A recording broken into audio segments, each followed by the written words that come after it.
আজকে আমি word processing এর খুব বেসিক যে জিনিসগুলো সেগুলো আমি তোমাদেরকে শেখাবো। খুব খুব কঠিন না, একেবারে সহজ। যাদের কম্পিউটার আছে তারা বসে পড়ো কম্পিউটারের সামনে।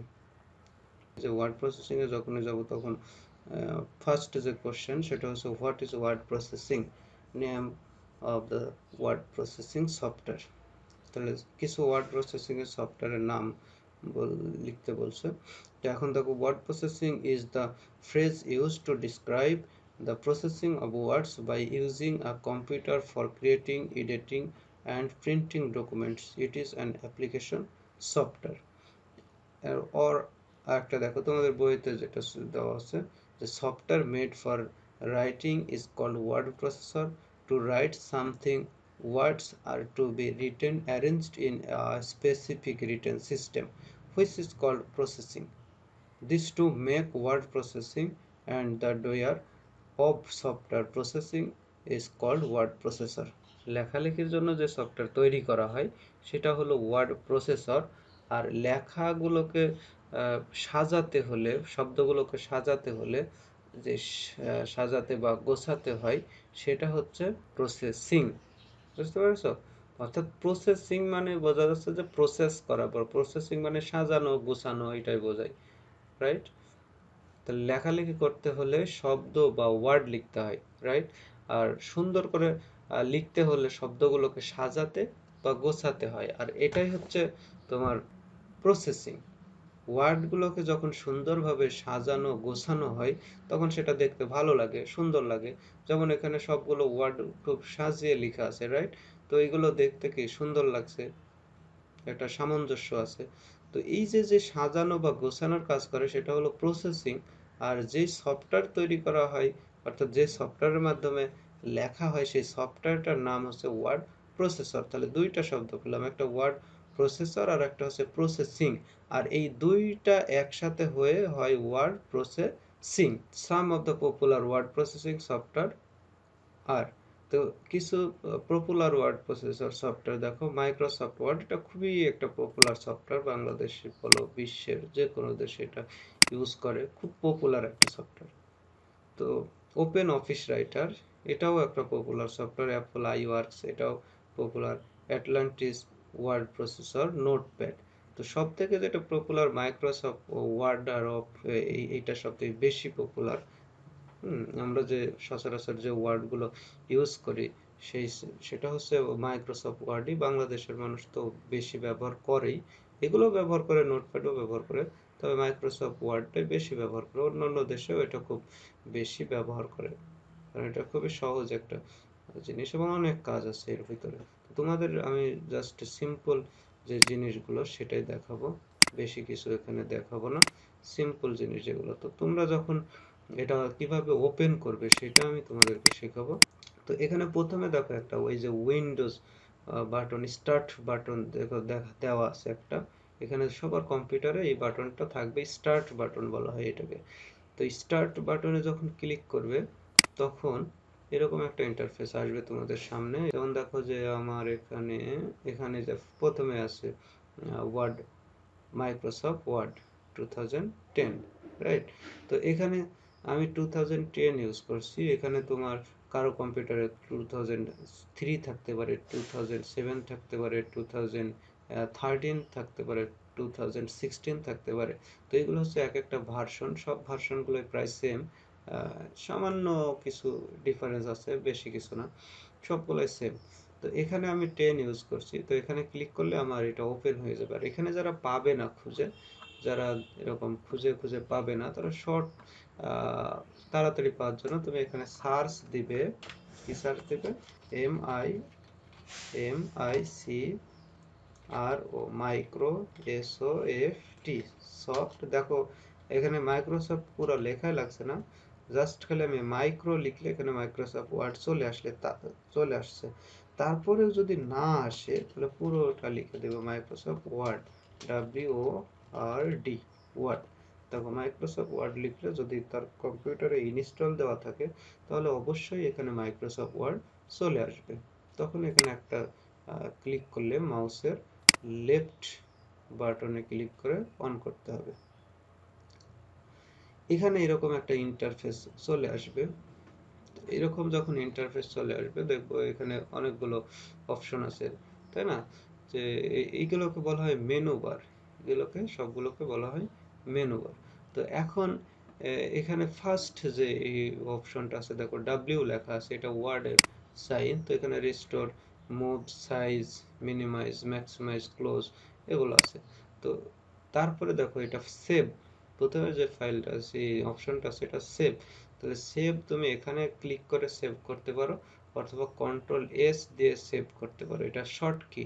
তাহলে যদি আমি এখানে সেভ করি, তাহলে দেখো এই পেজটা যখন আমি সেভ করব তখন আমার একটা এরকম ইন্টারফেস আসবে, রাইট? যে এখানে আমি কি নামে ফাইলটা সেভ করব সেটা এখানে নাম দিয়ে আমাকে এই যে সেভ আছে, সেভে ক্লিক করলে এটা হয়ে যাবে।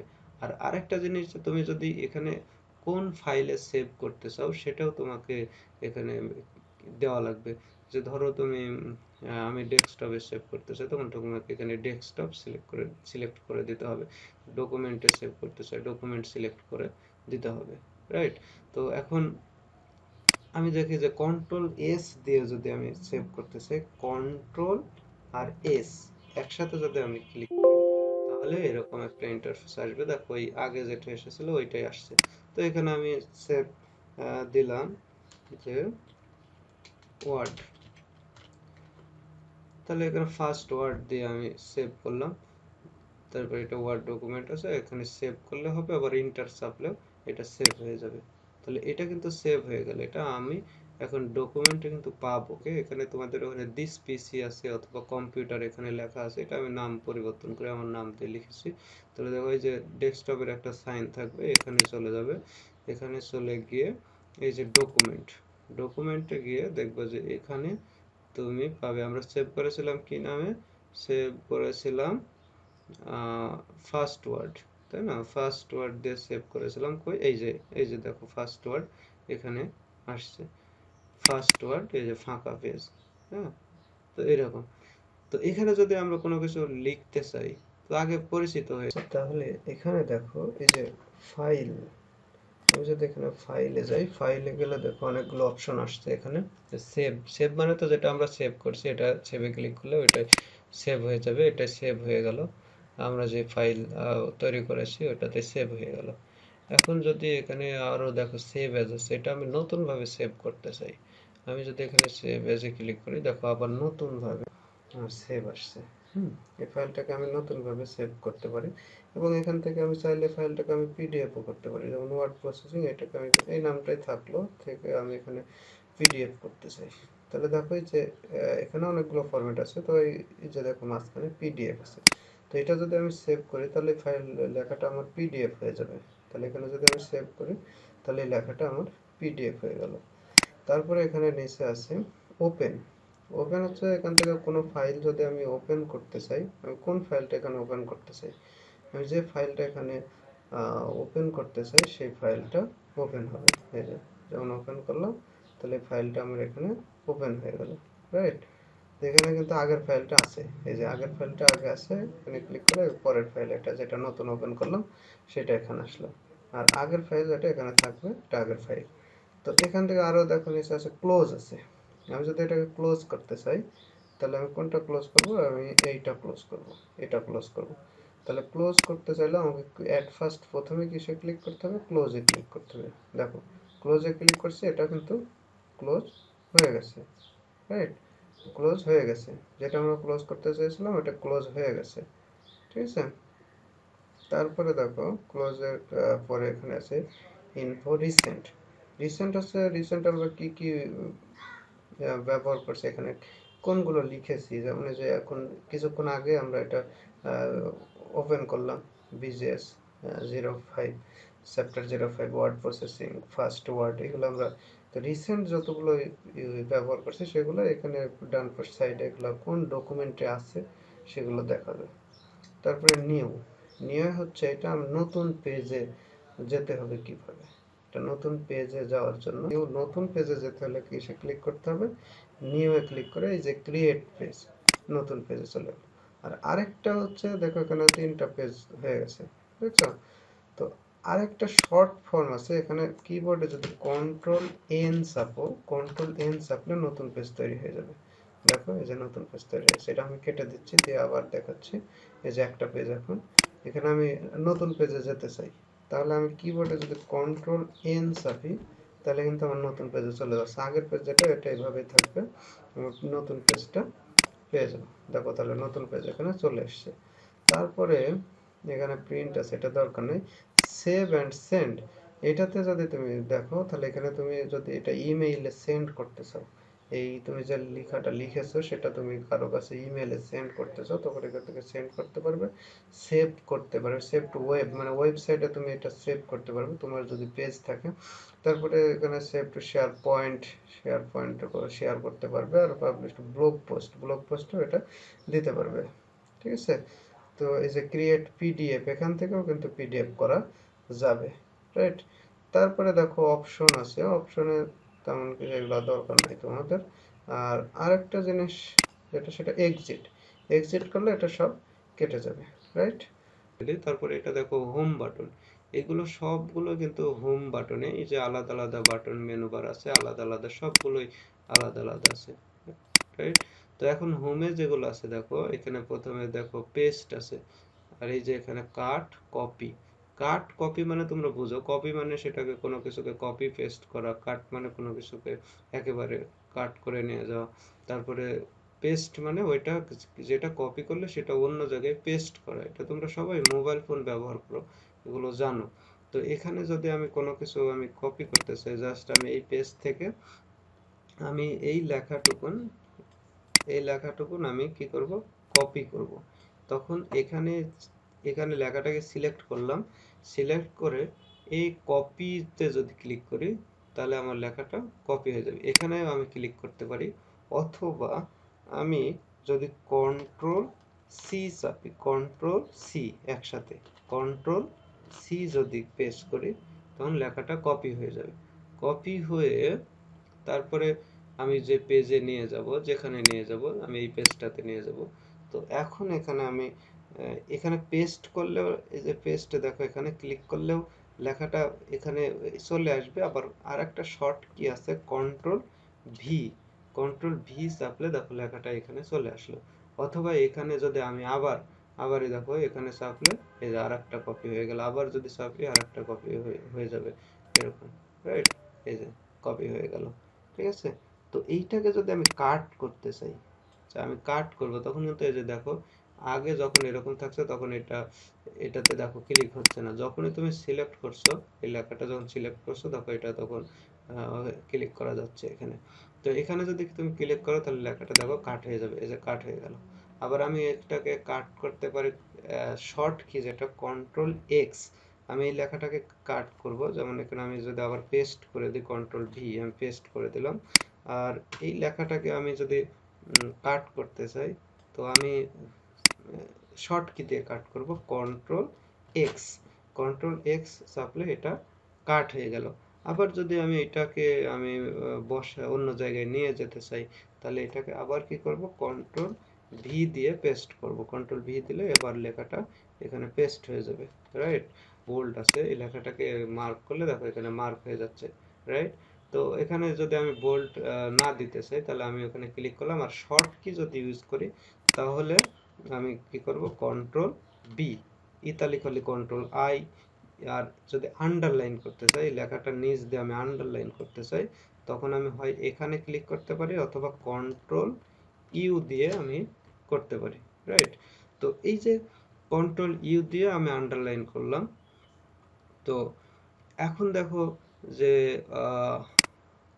আমি এটাকে আন্ডারলাইন তুলে দিলাম।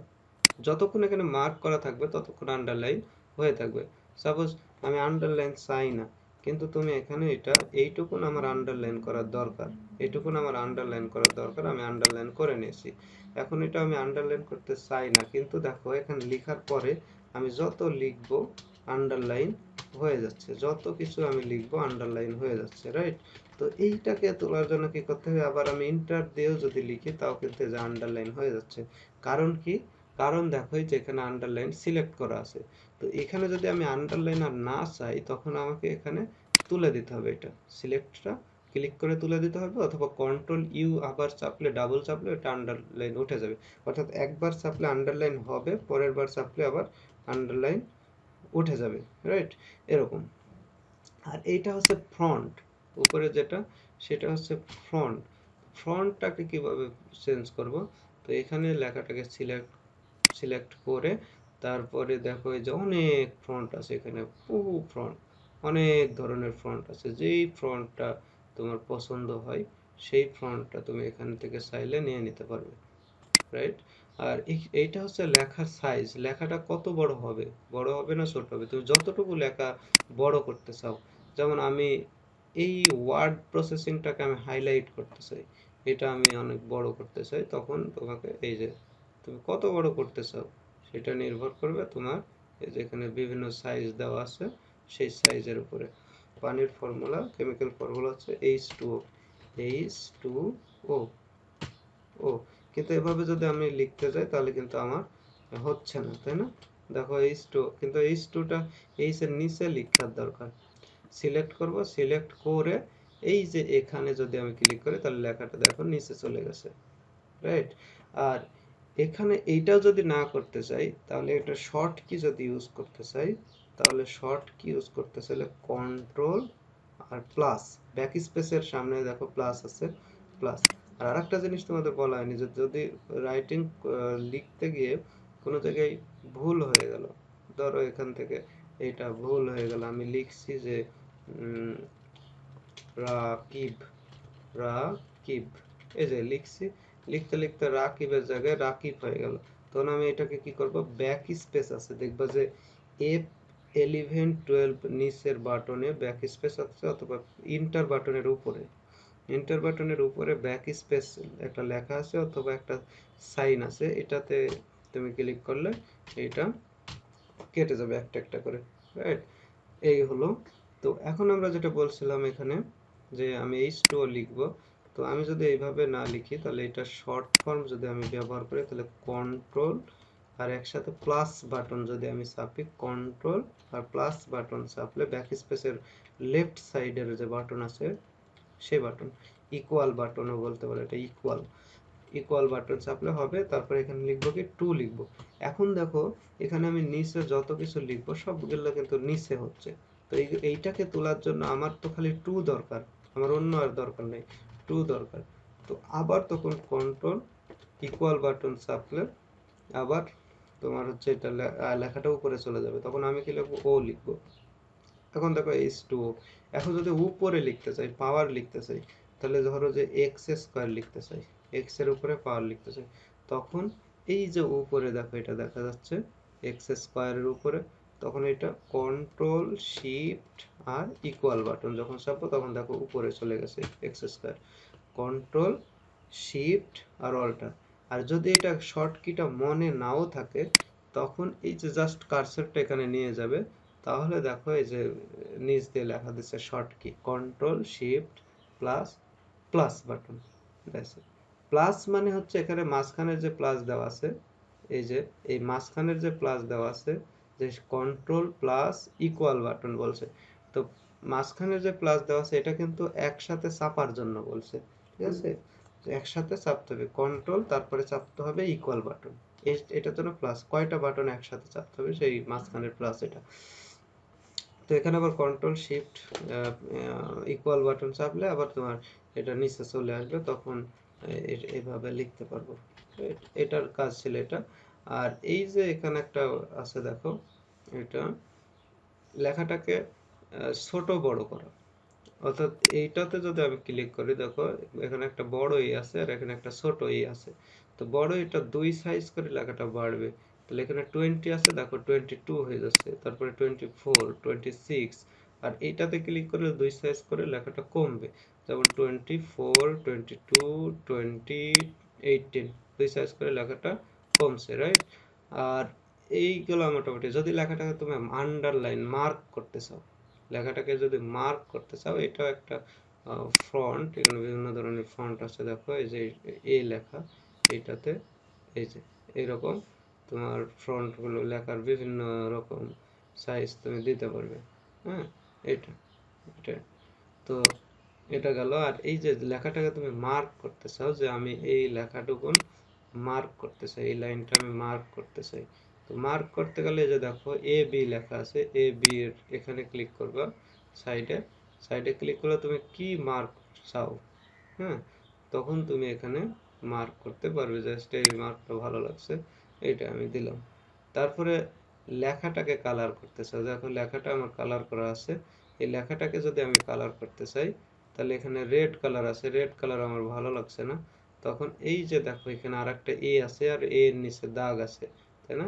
এখানে ক্লিক করবা, ক্লিক করে দেখো এখানে তুমি কি কালার চাও, হ্যাঁ, তুমি আর রেড কালার ভালো লাগছে না, অন্য কি কালার ভালো লাগবে, এখানে অনেকগুলো কালার দেওয়া আছে, ইচ্ছা মতো তোমার পছন্দ মতো তুমি এখানে কালার দিতে পারবে। ওকে, তা এখানে যদি আমার এই কালারের মধ্যে ভালো লাগছে না, তখন আরো দেখো এই যে এদিকে আরো গ্রেডিয়েন্ট কালার যেগুলো আছে এগুলা, তারপরে হ্যাঁ আমি ব্ল্যাক দিলাম। যতটুকু লেখা আমি কালার করতে চাই ততটুকু আমাকে সিলেক্ট করতে হবে, এইভাবে সিলেক্ট করে তারপরে কালার করতে হবে। এরকম লেখাটাকে দেখছো এই পাশে সব লেখাগুলো সমান, প্যারাগুলো এই পাশে সমান, এই পাশে ছোট বড়। দেখো এখানে যে এইভাবে সাইনগুলো দেওয়া আছে, এখানে যে সাইন এটা মাঝখানে, তুমি এই লেখাটাকে মাঝখানে নিয়ে যাবো। আমি আগে সিলেক্ট করে নিতে হবে, আমি এতটুকুন লেখা আমি মাঝখানে নিয়ে যাব। ধরো এই লাইনটাকে আমি মাঝখানে নিয়ে যাব, তখন এই যে মাঝখানের এটা ক্লিক করলে যে তখন এটা মাঝখান থেকে শুরু হয়। তুই যখন এখানে লিখবে তখন দেখো লেখাটা মাঝখান থেকে শুরু হচ্ছে, রাইট, মাঝখান থেকে শুরু হচ্ছে।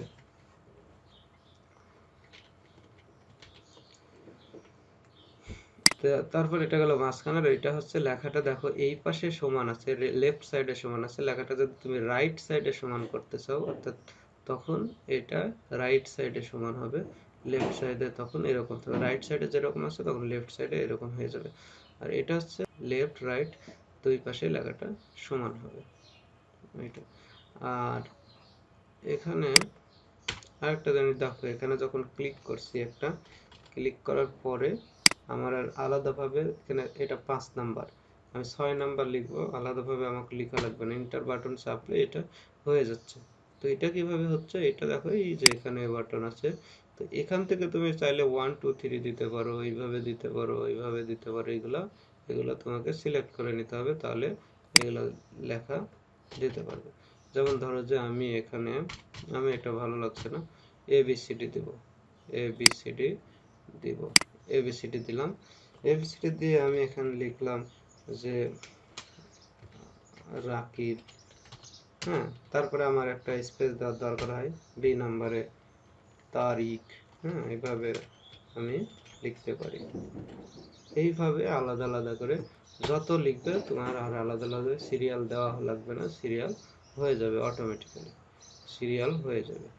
এই হলো তোমার এখানকার বেসিক কিছু জিনিস। দেখো এটা নর্মাল ফন্ট, তাই না, স্টাইল যেগুলো আছে, তো লেখাগুলোর স্টাইল এখানে নর্মাল ফন্টে এটা আছে। তো নর্মাল ফন্টে এখানে দেখো যদি আমি কোনো লেখার মধ্যে কোনো ধরনের স্পেস দিতে না চাই, তাহলে আমি এই ফন্টটা ইউজ করবো, এখানে কোনো ধরনের স্পেস নাই। আর এইটা এখান থেকে ইউজ না করেও এর যত আলাদা আলাদা এগুলো, ঠিক আছে, এখান থেকে আরও পাবে, শুধু এগুলোই নাই, এই যে অনেকগুলো আছে। তো এইটা না ইউজ করে তুমি যে এখানে ক্লিক করলেও কিন্তু তুমি এটা করতে পারবে। লেখার মধ্যে কতটুকু তুমি ফাঁকা রাখতে চাও, যে 1, তারপরে 1.15, 1.52, এই যে যত বেশি হবে লেখাটা কিন্তু তত বেশি ফাঁকা হবে, বুঝতে পারছো? এই যে এইভাবে। তো এইগুলো হচ্ছে একেবারে বেসিক জিনিস। আমি এখানে যতটুকু এডিট করব বা যে কোনো কিছু লিখবো, তখন আমি এখানে সেভ করে নেবো, এই যে এখানে সেভ করে নিতে হবে, অথবা Ctrl+S দিলে এটা আমার সেভ হয়ে যাবে, তাহলে এই লেখাটা ডিলিট হবে না। এখন আমি যদি এখানে লিখি, ধরো অনেক লিখলাম, লিখার পরে এতটুকুন আছে আমার লেখা আছে, তারপরে এই পাশে আরো লিখলাম, লিখে আমি কি করলাম, এটা সেভ করলাম না, এটা আমি লিখলাম, লিখে আমি সেভ করলাম না, এখানে ক্লোজ করার, এই যে দেখো ক্লোজ বাটন, এটা ক্লোজ করে দিলাম। তখন কিন্তু যদি সেভ না করি, তোমাকে একটা এখানে দেখাবে তুমি কি লেখাটা সেভ করতে চাও, তাহলে যদি সেভ করতে চাও তাহলে সেভ, ডোন্ট সেভ, ক্যান্সেল। তাহলে তুমি যদি সেভ করতে চাও তাহলে লেখাটা সেভ করবে, এখানে তোমাকে দেখিয়ে দেবে, এখন ধরো যে আমি এই লেখাটা সেভ করলাম না, আমি ক্যান্সেল করে দিলাম বা ডোন্ট সেভ করে দিলাম। ক্যান্সেল করলে এটা ক্যান্সেল হয়ে যাবে, আবার এখানে আসবে। আর ডোন্ট সেভ যখন করবো তখন এই পেজটাই চলে যাবে, ঠিক আছে? তখন এই যে দেখো নোটপ্যাড পর্যন্ত আমার সেভ করা ছিল, কিন্তু এইটা সেভ করা নাই, এটা আমি সেভ করিনি, কিন্তু এই জন্য আমাকে ডোন্ট সেভ দেখাচ্ছে। তো আমি ডোন্ট সেভ করলাম, করার পরে দেখো আমি যদি আবার ওখানে যাই তাহলে আমাকে এটা দেখাবে না। কোথায় গেল ওয়ার্ড প্রসেসিং, এই যে। তাহলে এখন দেখো এখানে, এই যে দেখছো নোটপ্যাডের নিচে আর দেখাচ্ছে না। তো এখন যদি আমি এটা সেভ করি, সে নোটপ্যাডের নিচে আমি আরো লিখলাম আই প্যাড, আইপ্যাড লিখলাম, রাইট? তো এখানে দেখো যদি আমি সেভ করি কন্ট্রোল এস দিলাম, অথবা এখানে আমি ক্লিক করে সেভ করে দিলাম। তো এখন যদি আমি কেটে দিই, দেখো কেটে গেল। এখানে কিন্তু আমাকে আর ইনফরমেশন পরে দেখালো না যে তুমি সেভ করতে চাও কি চাও না। তখন যদি আমি এখন আবার ওয়ার্ড প্রসেসরে যাই, দেখো আমি এটা দেখতে পাবো, এই যে এটা অলরেডি সেভ হয়ে গেছে। এইটাই হচ্ছে নোট এই ওয়ার্ড প্রসেসরের সব থেকে বড় সুবিধা, যে তোমার এখানে কোনো কিছু ভুল হয়ে গেল। আর একটা যেটা জিনিস, হ্যান্ড রাইটিং অ্যান্ড ওয়ার্ড প্রসেসরের মধ্যে যে বিশাল একটা পার্থক্য, সেটা হচ্ছে তোমার এখানে ধরো আমার এই লেখাটুক দরকার নাই, কোন লেখাটুক দরকার নাই আমার, এটা এই লাইনটা আমার দরকার নাই, এটুকু দরকার নেই আমার, এটুকু আমি ফেলে দিতে চাই, কেটে ফেলতে চাই। তখন আমি কি করব, ব্যাক স্পেস যদি চাপি তাহলে সিলেক্ট করে যতটুকু লেখা সিলেক্ট করবে ততটুকু এখান থেকে কেটে যাবে, রাইট? তো আমার এখানে কোথাও বানান ভুল হয়েছে, রাইট? তো দেখো এখানে আরেকটা জিনিস খুবই সুবিধা, যে তোমার যদি বানান ভুল হয় তাহলে এরকম লাল দাগ উঠে যাবে। অনেক সময় নামের বানানগুলোতে লাল দাগ উঠে, কারণ নামের বানানগুলো ঠিক থাকে না, বিভিন্ন মানুষ বিভিন্ন রকম ভাবে লিখে। আর এমনিতে যে ওয়ার্ডগুলো দেখো, এই যে সফটওয়্যার বানান, এটা সফটওয়্যার বানান আমি যদি ভুল করি, আমি এখানে দিই নাই, না দেওয়ার কারণে দেখো এই যে বানানটা ভুল দেখাচ্ছে, অর্থাৎ রেড আন্ডারলাইন হয়ে গেছে, বুঝতে পারছো? যখন আমি বানানটা ঠিক করব, এটা দিব, তখন কিন্তু রেডটা উঠে যাবে। হুম। তারপরে ধরো যে এখানে আমি ওয়ার্ড বানানে ও দিই নাই, ও দিই নাই, দেখো ওয়ার্ড বানানটা রেড দেখাচ্ছে। যখন আমি ও দিব তখন এটা আর রেড দেখাবে না, রাইট? তো এখান থেকে এটা হচ্ছে সব থেকে বড় সুবিধা। আমি যদি একটা হ্যান্ড রাইটিং এখানে লিখি, আর এখান থেকে তুমি পিকচারও অ্যাড করতে পারবে, যে কোনো ধরনের পিকচার তুমি এখানে অ্যাড করতে পারবে। এখানে কি করবে, প্রথমে দেখো এখানে প্রথমে হোম বাটন থেকে ইনসার্ট বাটনে যাবে, ইনসার্ট বাটনে গিয়ে পিকচার, পিকচার যে আছে তুমি এই পিকচারটা আমি এখান থেকে সিলেক্ট করতে চাই, তখন এই পিকচারটা এখানে ইনসার্ট, দেখো এখানে লিখে আগে পিকচারটাকে সিলেক্ট করতে চাই। তুমি যদি একসাথে অনেকগুলো পিকচার সিলেক্ট করতে চাও তাহলে কন্ট্রোল শেপে ধরে একটা একটা একটা করে এভাবে সিলেক্ট করবে। যতগুলো পিকচার তুমি সিলেক্ট করতে চাও ততগুলো পিকচার এখানে সিলেক্ট হবে, রাইট? তো এখানে দেখো আমি আমি এতগুলো পিকচার সিলেক্ট করতে চাই না, আমি একটা পিকচারই তোমাদেরকে নিয়ে দেখাচ্ছি। তাহলে আমি সবগুলো সিলেক্ট তুলে দিলাম, জাস্ট একটা সিলেক্ট করলাম। সিলেক্ট করে এই যে দেখো নিচে লেখা আছে ইনসার্ট, তাহলে ইনসার্টে যদি আমি ক্লিক করি তাহলে দেখো আমার পিকচারটা এখানে চলে এসছে, রাইট? তো এই পিকচারটা এখন আমি ইচ্ছা মতো ছোট বড় করতে পারবো, যে আমি এখান থেকে ছোট বড় করলাম, যে এইভাবে যদি এই দেখো চারটা পয়েন্ট, দেখো পয়েন্ট আছে, এখানে একটা পয়েন্ট, এখানে একটা পয়েন্ট, এখানে একটা পয়েন্ট, এখানে চার কোনায় চারটা পয়েন্ট এবং এই পাশে আর মাঝখানে এই পয়েন্ট থাকবে। তো এই পয়েন্ট ধরে যদি এখান থেকে ধরি তাহলে পিকচারটা একেবারে সমানভাবে চারিদিক সমান হয়ে ছোট বড় হবে। আর যদি আমার সাইডে ছোট বড় করতে চাই, ধরো যে আমি এইদিকে একটু বাড়াতে চাই, রাইট সাইডে বাড়াতে চাই, তখন এখান থেকে ধরে এইভাবে। যদি আমি উপরে নিচে ছোট বড় করতে চাই তাহলে এখান থেকে উপরে নিচে ছোট করতে চাই, এই যে চ্যাপটা হয়ে গেল, এরকম লেখাটা হবে, রাইট? আর যদি এইখান থেকে কোণা থেকে ধরি, কর্নার থেকে ধরলে সমান সব দিকে সমানভাবে ছোট হবে, এদিকে যতটুকু হবে এদিকে ততটুকু হবে, সমানভাবে হবে, রাইট? তো এখন দেখো যে এটা তো ওয়ার্ড প্রসেসিং এর রাইটিং, তো আমি একটা হ্যান্ড রাইটিং এখানে নিয়ে আসতে চাই, হ্যান্ড রাইটিং। তো এখান থেকে আরেকটা সিস্টেমে তুমি পিকচার আনতে পারবা, যে এটা একটা সিস্টেম গেল। আর আরেকটা সিস্টেম দেখো, আরেকটা খুব সহজ সিস্টেম দেখো, আরেকটা হয়ে গেল, রাইট? তো এখান থেকে আমি একটা এই যে পিকচারটাকে সিলেক্ট করলাম, সিলেক্ট করে কন্ট্রোল সি, যদি চাপি তাহলে পিকচারটা কপি হয়ে গেল। অথবা এখানে মাউস এটাকে সিলেক্ট করে মাউসের রাইট বাটনে চাপ দিলে দেখবে যে এখানে কাট এবং কপি, কাট করলে এটা একবার এখান থেকে চলে যাবে, সরাসরি আর থাকবে না। আর যদি কপি করি, দেখো এখানে কপি লেখা আছে, কপি করলে এই পিকচারটা কপি হয়ে গেল। তখন আমি ওয়ার্ডে গেলাম, ওয়ার্ডে গিয়ে এখানে আমি পিকচারটাকে কপি করতে পারবো, রাইট? পিকচারটাকে আমি এখান থেকে কপি করব। দেখো এখানে যদি কপি করি তাহলে কন্ট্রোল ভি দিয়ে পেস্ট করব, অথবা এই যে, তো এই যে এই লেখাটা দেখো আমি লিখেছি, তো এই লেখাটা আমার কোথাও যদি ভুল হয়ে যায়, হ্যাঁ, এই লেখাটা আমার এখানে কোথাও ভুল হয়েছে, তো আমি এটাকে কিন্তু সংশোধন করতে পারবো না, এটা এরকমই থাকবে। কাটাকাটি কোথাও আছে কিনা, ওই কাটাকাটি নাই যেহেতু, যাই হোক এখানে যদি এই দেখো, এখানে দেখো একটা কাটাকাটি আছে, তো এটা কিন্তু আমি সংশোধন করতে পারি নাই, কারণ কলম দিয়ে লিখেছি, এটা সংশোধন করতে পারি নাই। যদি আমি ওয়ার্ডে লিখতাম যে এরকম আমার ওয়ার্ডে এখানে লিখতে গিয়ে ভুল হয়ে গেছে, তখন আমি এটা এখানে কেটে দিতাম, দেখো কাটা হয়ে গেল। কিন্তু আমি এখানে কলম দিয়ে লিখেছি বিদায় এখানে হ্যান্ড রাইটিং দিয়ে, তাই এখানে লিখতে পারি নাই, কাটা ঠিক করতে পারি নাই, দেখছো? তো এইটা আমার কোনো পক্ষেই এটার থেকে আমার সংশোধন করা বা কোনো এখানে কিছু অ্যাড করা সম্ভব না। কিন্তু ওয়ার্ড প্রসেসরে যদি আমি লিখছি যখন, তখন আমার এতটুকু লেখা আছে, তখন আমি আরও লিখতে চাই, তখন এখানে আমি অ্যাড করতে পারবো। কোনো কিছু যখন আমার ভুল হয়ে গেছে সেটা আমি মুছে দিয়ে নতুনভাবে সংশোধন করতে পারবো, ঠিক আছে? তাহলে মেইন যে পার্থক্য সেটা। আর আরেকটা পার্থক্য হচ্ছে যে তুমি এখানে ওয়ার্ড প্রসেসরে কি করলে কোনো কিছু সেভ করে রাখতে পারবে দীর্ঘদিন। ধরো আমার হার্ড ড্রাইভ আমি অনেক আগে লিখেছি, তারপরে সায়েন্স, তো এই যে হ্যান্ড নোটগুলো তোমাদের কোশ্চেনগুলো যেগুলো তৈরি করে সেগুলো সবগুলো আমি এখানে সেভ করে রাখছি। তো এটা আমার কিন্তু এখানে নষ্ট হবে না, আমি চাইলে এই যে আমি এখানে এটা ক্লাস 6 চ্যাপ্টার সায়েন্সের আমি হ্যান্ড নোট তৈরি করছি, রাইট? তো এখানে আমার ধরো যে কোনো একটা কিছু ভুল হয়েছে, তো আমি এখান থেকে কারেকশন করতে পারবো, এখান থেকে আমি কারেকশন করতে পারবো, বা এখানে আমি কোনো কিছু অ্যাড করতে চাই যে এটা এখনো কমপ্লিট হয়নি, এই যে কমপ্লিট হয়নি, আমি এখানে আবার পরবর্তীতে আবার আমি এখান থেকে কমপ্লিট করবো এটা, রাইট? তো কমপ্লিট করার পর তারপরে কি করবো, এখানে সেভ বাটনে ক্লিক করবো, তাহলে আবার লেখাটা আমার সেভ হয়ে গেল, এটা। তো এইটা হচ্ছে সব থেকে বড় সুবিধা।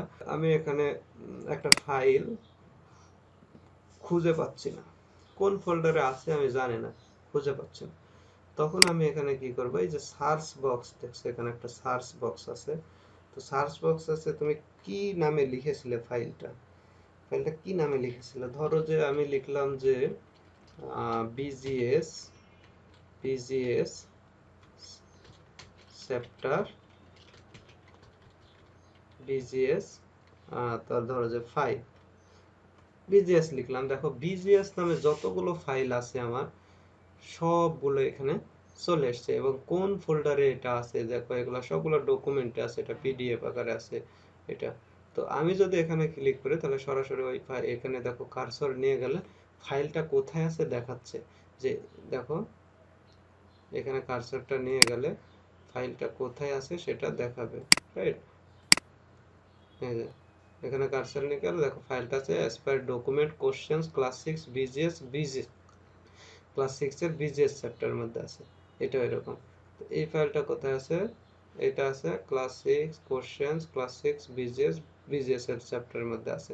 তো এখান থেকে যদি তুমি ক্লিক করো সরাসরি, তাহলে তুমি এখানে চলে যেতে পারবে, এই যে এখানে তুমি সরাসরি ওই ফাইলে চলে গেলে, বুঝতে পারছো?